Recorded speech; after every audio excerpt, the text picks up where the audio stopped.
Hello everyone, welcome back to my channel. আশা করি সবাই ভালো আছেন। বন্ধুরা, আজকে আমরা এই পোর্ট্রেটটি ফিনিশ করার চেষ্টা করব। আর এর আগের পর্বে ড্রয়িংয়ের বেসিক কিছু বিষয় নিয়ে আলাপ আলোচনা করেছি। আপনি চাইলে ভিডিওটি দেখে আসতে পারেন, ভিডিওর লিঙ্ক ইন দ্য ডেসক্রিপশন। তো বন্ধুরা, আজকে পোর্ট্রেট ফিনিশ করার চেষ্টা করব। I hope like this video.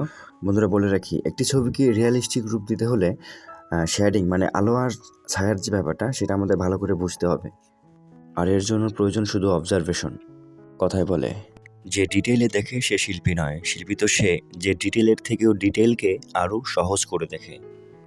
তাহলে আমরা কি বুঝলাম? আমাদের সহজ করে দেখতে এবং ভাবতে জানতে হবে। এর পাশাপাশি বেশি বেশি প্র্যাকটিস করতে হবে। এছাড়া ড্রয়িং রিলেটেড যে কোনো প্রশ্ন আমায় করতে পারেন। আমি যত দ্রুত সম্ভব আপনাদের সঠিক উত্তর দেওয়ার চেষ্টা করব।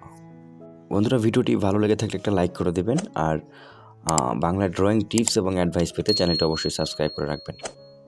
বন্ধুরা, আমি এখানেই ছাড়ছি। ভিডিওটি শেষ পর্যন্ত দেখবেন। So let's enjoying the video.